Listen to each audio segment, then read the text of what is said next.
Narito ang ibang balitang tinutukan ng 24 Oras Weekend. Nagkasunog po sa ilang bahay sa Pasay City, 3 ang sugatan at 8 pamilya ang apektado. May mga namatayan pa ng alaga. Nakatutok si EJ Gomez. Mabilis na kumalat ang apoy na ito sa magkakadikit na bahay sa Barangay 139 sa Pasay City pasado alas 7 kagabi. Umabot sa ikalawang alarma ang sunog. Kanya-kanyang likas ang mga residente at bitbit na mga maisasalbang gamit. Nagbagsakan naman ang mga sala-salabat na kawad ng kuryente. Ang mga residente tumulong na rin sa pag-apula ng apoy. Karamihan sa kanila walang naisalbang gamit, gaya ng pamilya ni Jerry na namatayan pa raw ng 4 na alagang aso.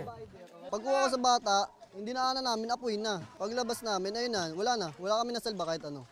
Damay din ang ancestral home ng pamilya ni John na mahigit 8 dekada na raw nakatirik sa kanilang lugar. Nasa 8 pamilya raw nila ang apektado.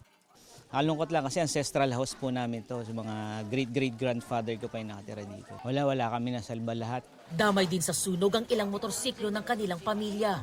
3 residente ang sugatan ayon sa BFP.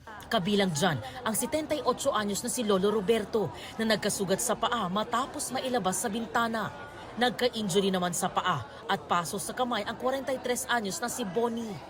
Malakas na po.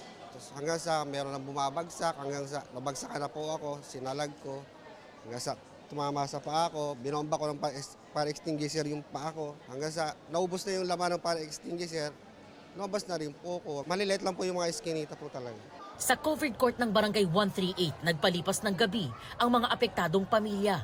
Tumanggap sila ng ayuda at hot meals mula sa lokal na pamahalaan. Hindi bababa sa 40 families ang affected. At ang houses ay hindi naman bababa sa 20. Inaalam pa ang sanhi ng sunog, gayon din ang halaga ng pinsalang dulot nito. Para sa GMA Integrated News, EJ Gomez, nakatutok, 24 Oras.